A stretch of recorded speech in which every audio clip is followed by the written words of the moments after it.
Hello, and welcome to 3 Minutes with Newman. This is Father Juan Velez. We continue with part 8 of the dream of Gerontius. The dream of Gerontius reaches its high point in which angels praise God while they recount the history of mankind. A first choir of angels sings, "Praise to the holiest in the height, and in the depth be praise. In all his words most wonderful, most sure in all his ways. To us his elder race he gave, to battle and to win, without the chastisement of pain, without the soil of sin. The younger son he willed to be a marvel in his birth. Spirit and flesh his parents were, his home was heaven and earth. The Eternal blessed his child, and armed, and sent him hence afar, to serve as champion in the field of elemental war, to be his viceroy in the world, of matter and of sense, upon the frontier towards the foe a resolute defense." Gerontius' angel next explains, "We now have passed the gate and are within the house of judgment, and instead of costly materials of which temples and palaces or earth are made, in heaven everything consists of life. The very pavement is made up of life, of holy, blessed, and immortal beings, who him their makers praise continually." A second choir of angels sings, "Praise to the holiest in the height, and in the depth be praise.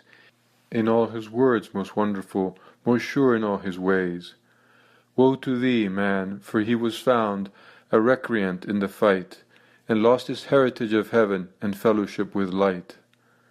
Above him now the angry sky, around the tempest's din, who once had angels for his friends, had but the brutes for kin.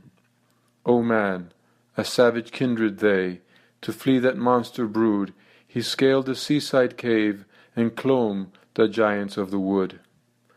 With now a fear and now a hope, with aids which chance supplied, from youth to eld, from sire to son, he lived and toiled and died. He dreed his penance age by age, and step by step began slowly to doff his savage garb, and be again a man. And quickened by the Almighty's breath, and chastened by his rod, and taught by the angels' visitings, at length he sought his God, and learned to call upon his name, and in his faith create a household and a fatherland, a city and a state. Glory to him who from the mire, in patient length of days, elaborated into life a people to his praise." For the soul, the sound is like the rushing of the wind, the summer wind among the lofty pines. And the third choir of angels sings, "Praise to the holiest in the height, and in the depth be praise. In all his words most wonderful, most sure in all his ways." The angels, as beseemingly to spirit kind was given, at once were tried and perfected, and took their seats in heaven. For them no twilight or eclipse, no growth and no decay. 'Twas hopelessness, all-engulfing night, or beatific day. But to the younger race there rose a hope upon its fall, and slowly, surely, gracefully, the morning dawned on all. And ages, opening out, divide the precious and the base, and from the hard and sullen mass mature the heirs of grace. O man, albeit the quickening ray, lit from his second birth, makes him at length what once he was, and heaven grows out of earth. Yes, still between the earth and heaven, his journey and his goal, a double agony awaits his body and his soul. A double debt he has to pay, the forfeit of his sins. The chill of death is past, and now the penance fire begins.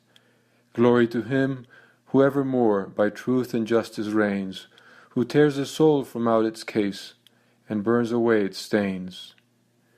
The angel explains to Gerontius, "They sing of thy approaching agony, which thou so eagerly didst question of. It is the face of the incarnate God, shall smite thee with that keen and subtle pain, and yet the memory which it leaves will be a sovereign febrifuge to heal the wound, and yet withal it will the wound provoke, and aggravate and widen it the more."